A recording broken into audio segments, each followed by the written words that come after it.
Boa noite, pessoal. Estou indo para o meu terceiro vídeo, né? No último vídeo eu falei sobre Atos 15 e ali fala sobre, o final do capítulo fala sobre os deveres dos gentios, que somos nós. Aí depois aqui a gente vai olhando, vai vendo a sequência da palavra de Deus, Atos 16, 17, 18, 19, 20. Agora na última reunião nossa a gente leu Atos 20. Atos 16 fala sobre aonde Paulo passou, né, todas as cidades, Derbe, Listra, onde ele conheceu Timóteo. Aí depois ele vai para o 17, onde ele passa por Anfípolis, a Polônia, chegaram a Tessalônica, sinagogas dos judeus. Aí ele vai chegar a Éfeso. O capítulo 17 é onde ele fala para os irmãos de Éfeso, um alerta sobre várias coisas, e ali ele deixa bem claro sobre a questão de que Deus não habita em templos feitos por mãos humanas.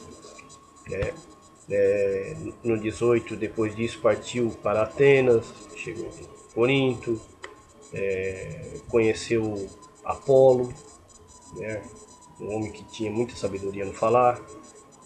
Então, e no capítulo 20, que é interessante destacar algumas coisas, aqui diz que Paulo, antes disso, né, no final do 19,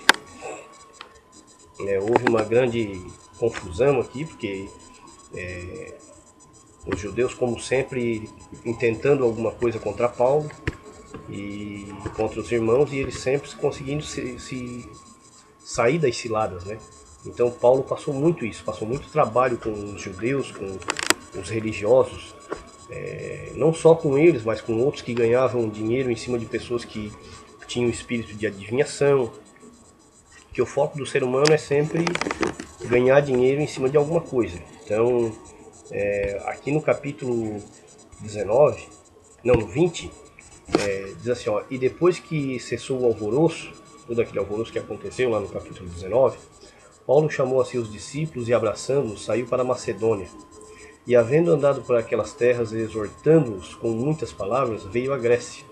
E, passando ali 3 meses, e sendo-lhes pelos judeus postas ciladas, como tivesse de navegar para a Síria, determinou voltar para a Macedônia. Aí aqui tem alguns irmãos que acompanharam ele, né?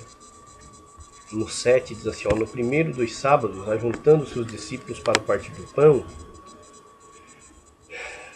Paulo, que havia de partir no dia seguinte, né? Paulo ia sair de Éfeso, estava aqui no decorrer da carta ele vai falar o que seria a última vez que eles viriam ele. Aí diz assim, Paulo, que haveria de partir no dia seguinte, falava com eles e alargou a prática até a meia-noite. E havia muitas luzes no cenáculo onde estavam juntos. E estando um certo jovem por nome Eutico, assentado numa janela, caiu. Aqui alguns dizem que ele morreu. Aí Paulo se inclinou sobre ele, abraçando ele, e disse para o pessoal, não se perturbe, porque a alma está nele. Então, pode ser que ele tenha morrido, como pode ser que o pessoal achou que ele tinha morrido, mas Paulo, ao se reclinar sobre ele para orar, Paulo viu que ele não estava morto. E isso deixou as pessoas que estavam ali muito consoladas, porque o menino, na realidade, não havia morrido, né? Ou se morreu, ressuscitou. Cabe a cada um julgar aquela palavra ali. Eu prefiro crer que ele não morreu. Eu acho que ele apenas... uma queda foi muito alta, ele estava no 3º andar, então ele deve ter batido a cabeça e ficou inconsciente, ficou dormindo.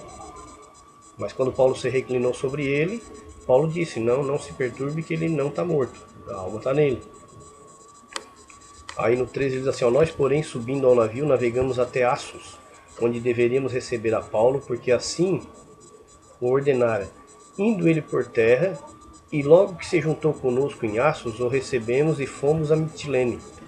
E navegando dali chegamos no dia seguinte de fronte de Quios, e no outro aportamos a Samos, e ficando em Trogílio, chegamos no dia seguinte a Mileto, porque já Paulo tinha determinado passar adiante de Éfeso, para não gastar tempo na Ásia, Apressava-se, pois, para estar, se lhe fosse possível, em Jerusalém no dia de Pentecostes. E de Mileto mandou a Éfeso a chamar os anciãos da congregação. E logo que chegaram junto dele, disse-lhes: Vós bem sabeis, desde o primeiro dia em que entrei na Ásia, como em todo esse tempo me portei no meio de vós. Então aqui Paulo começa a falar a questão de como ele ia se portar e como ele se portou no meio de todos esses lugares que ele passou. São coisas muito interessantes que a gente tem que questionar, a gente tem que aprender a questionar isso. Todo o trabalho que Paulo teve, o problema que Paulo enfrentou, como foi difícil, né, para que o evangelho pudesse ser espalhado naquela época em meio a tantas ciladas. Então, a partir do 19 diz assim, servindo ao Senhor com toda a humildade, com muitas lágrimas e tentações, que pelas ciladas dos judeus me sobrevieram, como nada que útil seja, deixei de vos anunciar e ensinar publicamente pelas casas. Publicamente pelas casas. Testificando tanto aos judeus como aos gregos a conversão de Deus e a fé em nosso Senhor Jesus Cristo. A conversão a Deus. Perdoa. E agora eis que, ligado eu pelo Espírito, vou para Jerusalém, não sabendo o que lá me há de acontecer, senão que o Espírito Santo, de cidade em cidade, me revela, dizendo que me esperam prisões e tribulações. O Espírito Santo revelando no coração dele, né, ou através de outros irmãos, dizendo que Paulo, o que está te aguardando não é coisa boa. Isso aqui é uma palavra para muitos cristãos, né, muitas pessoas que gostam de ficar recebendo revelação, que Deus vai te dar vitória. A gente gosta de ficar botando o tempo todo no Facebook que Deus vai te dar vitória, que se você acredita na sua vitória. Paulo não tinha muito isso na vida dele, não. Aqui o que estava esperando ele era prisões e tribulações. Então isso é só uma ressalva que eu quero fazer para essas pessoas que acham que a vida é uma maravilha. Tudo que vai acontecer com nós é tudo maravilha, né? A gente tem que estar preparado para aquilo que vai ser bom, mas também preparado para aquilo que vai ser ruim. Mas de nenhuma dessa coisa faço caso, mas nem tenho minha vida por preciosa, contanto que cumpra com alegria a minha carreira e o ministério da palavra, que recebi do Senhor Jesus para dar testemunho do Evangelho da graça de Deus. E agora, na verdade, sei que todos vós, por quem passei pregando o reino de Deus, não vereis mais o meu rosto. Portanto, no dia de hoje, vos protesto que estou limpo do sangue de todos, porque não deixei de vos anunciar todo o conselho de Deus. Olhai por vós e por todo o rebanho, sobre que o Espírito Santo vos constituiu bispos, para apacentardes a congregação de Deus que ele resgatou com seu próprio sangue. A congregação de Deus que ele, Jesus Cristo, resgatou com o seu próprio sangue. Apacentar. Aqui ele está falando com os anciãos. Quem são os anciãos? As pessoas mais sábias na palavra, mais velhas. As pessoas que têm mais tempo na fé, né? Que hoje em dia uma pessoa chega em determinados locais, em determinadas instituições, porque ele está correndo, como dizem alguns líderes, né? Eu nunca me esqueço da minha caminhada na fé, em instituições que eu congreguei, que eu chegava nós éramos da liderança, eu cheguei a participar da liderança, e o líder, quando fazia algumas reuniões com nós, ele dizia assim, vocês abrem o olho, porque está vindo algumas pessoas novas aí e vão passar na frente de vocês. E nós ficava naquela agonia. Por quê? Porque nós estava tudo ali por causa do quê? Da ganância, do poder, né? Todo mundo querendo almejar cargo, se achar importante. Todos com doença na alma, porque a gente quando quer se aparecer, é uma doença que tem, é um problema que a gente tem interno que a gente precisa aparecer. Né? E hoje, olhando o Evangelho, conhecendo o Evangelho da simplicidade, da naturalidade, vendo que isso aqui não é uma corrida para fama, não é igual aos discípulos quando chegaram perto de Jesus, disseram, Senhor, permita que nós possamos sentar do teu lado quando estiver no teu trono. E Jesus mostrou para eles que o objetivo não era esse, né? Que o foco não é esse, de cristão não é esse. Não é almejar melhores lugares, correr atrás daquilo que é o mais importante, e cargos, e ficar acima de pessoas, comandando. Né? Isso que ensina é a instituição religiosa. O Evangelho não ensina isso. Aí Paulo no 29 diz assim, ó, porque eu sei isto, que depois da minha partida entrarão no meio de vós lobos cruéis, que não pouparão ao rebanho, e que dentre vós mesmos se levantarão homens que falarão coisas perversas para atraírem os discípulos após si. Portanto, vigiai, lembrando-vos de que durante 3 anos não cessei noite e dia de admoestar com lágrimas a cada um de vós. Aqui Paulo está preparando o coração deles, né, para que eles entendessem que lobos entrariam no meio do rebanho. Homens que falarão coisas perversas, atraindo os discípulos após si. Então, quem é que quer atrair discípulos? Que não for Jesus Cristo, que não for pelo Evangelho. São líderes. Então aqui Paulo está alertando sobre líderes. Que vão fazer o quê? Que vão atrair o rebanho. Aí, Deus do capítulo 15 para cá, onde Paulo passou, a gente não vê Paulo falando sobre dinheiro, que nós temos que arrecadar dinheiro, porque né, Paulo fazia tenda. Poderia muito bem ter feito uma tenda, botado uma placa lá, tenda dos milagres. Né?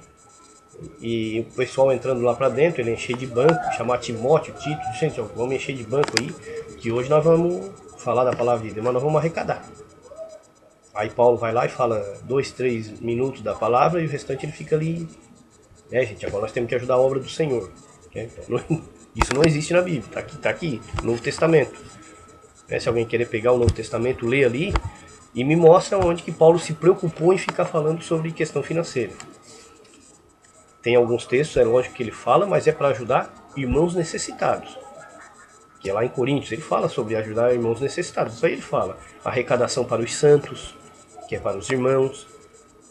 Mas, dentre outras questões, Paulo abriu uma tenda e botar o nome na tenda e dizer, agora nós vamos começar a espalhar essa tenda. E tudo com o mesmo nome, tá? E vamos arrecadar. E eu sou o líder da tenda. Aí tá, Paulo aqui do 32, do 29 ao 31, ele fala que entrarão lobos. Agora no 32, depois que ele diz que entrarão lobos, que esses lobos fariam discípulos após si e enganariam, aí no 32 ele diz assim, agora pois irmãos, encomendo-vos a Deus e a palavra da sua graça. Eu não vos encomendo aos anciãos. Eu não vos encomendo aos outros apóstolos, eu vos encomendo a Deus e a palavra da sua graça, a Ele que é poderoso para vos edificar e dar herança entre todos os santificados. Então quer dizer que não tem mais homens? Tem homens de Deus sim, só que o detalhe é o seguinte, homens de Deus são todos aqueles que aceitam a Cristo, todos eles são homens de Deus.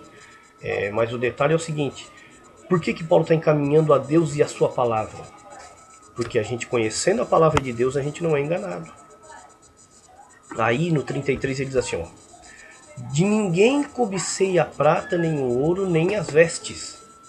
Vós mesmos sabeis que para o que me era necessário a mim e aos que estão comigo, estas mãos me serviram.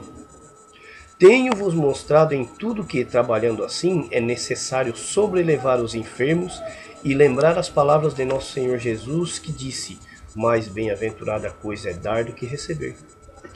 Vou convidar vocês a abrirem as suas Bíblias, né?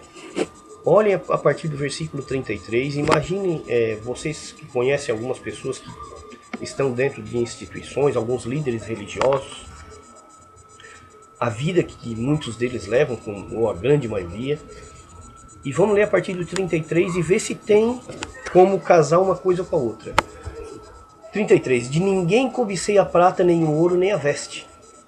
Vós mesmos sabeis que para o que me era necessário, a mim e aos que estão comigo, estas mãos me serviram. Paulo trabalhou,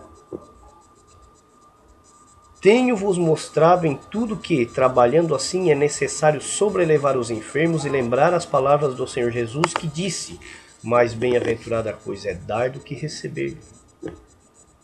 É bem igualzinho com os dias de hoje. Então, não precisa ser muito... tem muitas pessoas que dizem que a palavra de Deus é muito difícil. Não tem nada de difícil de entender. Leia ela com a mente aberta e você vai ver que não tem nada de difícil de entender. E se você ler, você não vai ser pego por estes homens que Paulo aqui falou, que depois da minha partida virão entre vocês lobos, dispersarão rebanho, falarão coisas perversas, atrairão discípulos após si. Aí, como, Paulo, que nós vamos saber que esses caras vão fazer? Como que a gente vai saber as atitudes deles? Aí aqui Paulo daí vai dizendo, ó, coisas que vocês já podem se alertar. Eu de ninguém cobicei a prata, nem o ouro, nem a veste. Vós mesmos sabeis que o que era necessário para nós, para mim e os que estavam comigo, a gente trabalhou. Não fomos pesados para vocês. E tenho-vos mostrado em tudo que, trabalhando assim, é necessário sobrelevar os enfermos e lembrar as palavras do Senhor Jesus, que disse: mais bem-aventurada coisa é dar do que receber. Então Paulo está mostrando como é que se conhece quem é falso e quem é verdadeiro. O verdadeiro, ele não está aqui para tirar dinheiro de ninguém, para usar o evangelho para ganhar dinheiro, para simplesmente a pessoa não congregar mais na instituição dele, ele tô um pouco aí para ti, não quero nem saber. O interessante, como diz um vídeo de um determinado líder de uma religião, nós temos que pregar, vai ter 10 pessoas, de repente 8 não vão dar, 2 vão dar, e nós vamos se preocupar com aqueles 2 ali, os outros 8 que se explodam. Então a gente veja que é muito fácil de enxergar quem é verdadeiro e quem é falso. A Bíblia ela nos instrui a isso, então cabe a cada um de nós querer aprender, ler. Nesse capítulo aqui não tem nada de difícil de entender o que Paulo está querendo dizer. Paulo primeiro alerta. No 36, e havendo dito isto, pôs-se de joelhos e orou com todos eles. E levantou-se um grande pranto entre todos, e lançando-se ao pescoço de Paulo, o beijavam, entristecendo-se muito, principalmente pela palavra que dissera, que não veriam mais o seu rosto, e acompanharam-no até o navio. Por que essas pessoas aqui choraram e beijaram Paulo? Porque ele era uma pessoa sincera. Ele não levou o evangelho por ganância, para ganhar dinheiro, para fazer discípulos, para depois ele ficar dizendo que ele é autoridade espiritual, que ele é isso. Não, ele queria levar pessoas apenas para Jesus Cristo. E as pessoas viram essa verdade nele. Por isso que sentiram tamanha falta. Porque ele pregava o evangelho de uma maneira justa. Então o que eu quero dizer com esse vídeo aqui? Para que vocês leiam a palavra, compreendam a palavra, para que vocês não sejam enganados. Tá bem, pessoal? Já está quase fechando 20 minutos. A minha proposta é fazer vídeos de 15 a 20 minutos. Então, queria agradecer, dar uma boa noite, que Deus seja com todos nós, né? E aguardando agora o próximo vídeo. Obrigado.